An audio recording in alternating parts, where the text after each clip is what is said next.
Check out these insects. They can literally walk on water. They're called water striders.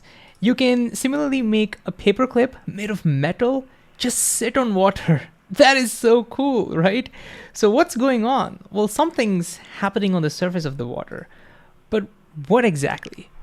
Well, let's find out. To do that, we will zoom in all the way until we can see individual water molecules. Each circle over here represents a water molecule. I've drawn a circle because it's easier to model it that way. And yes, these water molecules are all randomly moving, but we're going to ignore that. We're going to simplify it and assume that they're pretty much stationary, because that'll make it easier to understand what's happening on the surface. This is what modeling is all about. We ignore the unimportant stuff so that we can simplify things and we can focus on what's important for us, okay? All right, now if you were to concentrate on any one of the water molecules which are inside the bulk of the liquid, like say this one, then it is being attracted by all the molecules in the neighborhood, right? This is called cohesion. But what's important is that it's being pulled in all the direction. And so the forces kind of balance out. Imagine a toy car being pulled in two opposite directions with equal forces. That toy car is not going anywhere. Similarly, the forces over here get balanced out. And this would be true for all the molecules which are in the bulk of the liquid. But what about the molecules which are at the surface? Like, say, the one over here. Well, then it's only being pulled on the side and down. There is nothing to pull up on it because there are no water molecules on the top. I mean, there are air molecules, but the force between the air and the water is negligible, so we can ignore it. But this means the forces do not all balance out. And this has some pretty cool consequences. So if you imagine, hypothetically, if you were to sort of like pull this water molecule up, then look, the forces are going to pull that water molecule back down. And if you were to push this water molecule down, well, then look, the forces are going to pull that water molecule back up.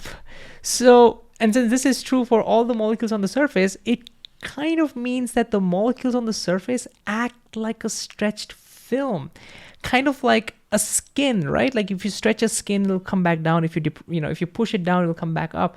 That surface acts like a stretched skin, right? And this phenomena is what we call surface tension. Surface tension is where the surface of any liquid acts like a stretched film. And what causes surface tension? Well, it's caused by the attractive forces, cohesion. But where? Well, cohesion exerted on the surface molecules of the liquid by the molecules that are below them. And this now can explain why water striders can walk on water. They have long legs like this and they're pretty light. And since the surface of the water acts like a stretched film, look, the water strider, because of its weight, it deforms the surface, but it doesn't break it. So it is the surface tension. That is the reason why water striders can literally walk on water.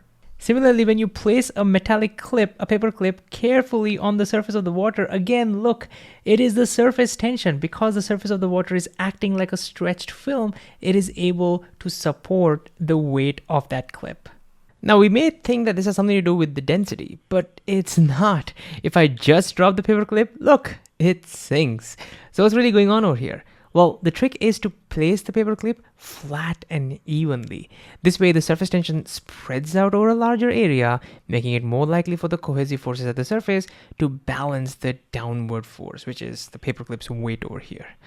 On the other hand, when we drop the paper clip or keep it on its edge, the object applies enough downward force to break the water's surface tension, causing it to sink. So look, this isn't about the difference in density at all, but rather a balancing of forces at the liquid's surface. And yes, because the surface of the liquid acts like a stretched film, this is the reason why they form spheres. Remember, the surface of the molecules are all being pulled inwards tightly together, which acts to minimize the surface area of a liquid. And how do you minimize the surface area? Well, for a given volume or for a given amount of water over here, the geometric shape that has the minimum surface area is a sphere. So look, surface tension naturally pulls a liquid into a spherical shape to minimize the surface area and the associated energy. So putting it all together, what is surface tension? Surface tension is where the surface of any liquid acts like a stretched film. And this happens because of cohesion, the attractive forces that are exerted on the surface molecules by the molecules below it. What I find fascinating is that there are certain creatures evolved to take advantage of this very specific property of water, which is pretty cool.